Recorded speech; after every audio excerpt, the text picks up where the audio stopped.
Pasabog ang tangke ng LPG sa isang bahay sa Baguio City. Sugatan dyan ang 8 residente kabilang ang 3 menor de edad. Nasa frontline ng balitang yan, Simon Gualvez. Sira-sirang kisame at bubong, wasak ng mga pader, pati bintana at mga gamit. Ganyan ang sinapit ng bahay na ito sa barangay Gabriela Silang, Baguio City matapos ang pagsabog ng isang tangke ng LPG noong Sabado. Magpapainit ng tubig panimpla ng kape ang mga tao sa bahay nang mangyari ang pagsabog. Magdamag na naglilik yung hose ng LPG. Ngayon, yung gas na ipon dito sa taas. Walang ventilation, walang open na bintana, ganun.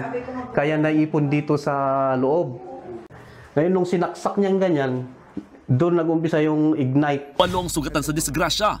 Kabilang dyan ang 35 anyos na ina at kanyang 3 menor de edad na anak na nangungupahan lang sa bahay ng pinagsabugan ng LPG. Kasalukuyan sila nagpapagaling sa ospital. Kwento naman ng isang residente, bago pa man sumabog ang LPG, may naamoy na silang gas sa lugar. Grabe ang amoy talaga. Nung pabalik ako talagang nangangamoy masyado yung gas. Paalala naman ng BFP, ugaling i-check ang tangke ng gas at agad i-report sakaling may maamoy na tagas. Bukod kasi sa pagsabog, maaari itong magdulot ng sunog. Matinding pinsala rin ang dulot ng shockwave mula sa pagsabog.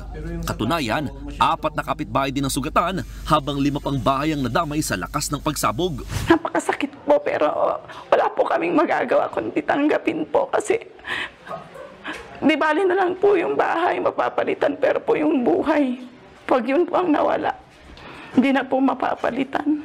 Sa ngayon, kinordonan muna ang gusali para suriin ng City Building and Architecture Office. Nagpaabot naman ng pinansyal na tulong ang lokal na gobyerno sa mga biktima. Ito na ang ikatlong insidente ng gas leak na naitala ngayong taon sa Baguio. Nagbabalita mula sa Frontline, Mon Gualvez, News 5. Mga kapatid, Cheryl Cosim po, huwag maging huli at maging una sa lahat sa balitaan. Para sa tuloy-tuloy na talakayan sa Frontline, mag-follow at mag-subscribe sa social media pages ng News 5.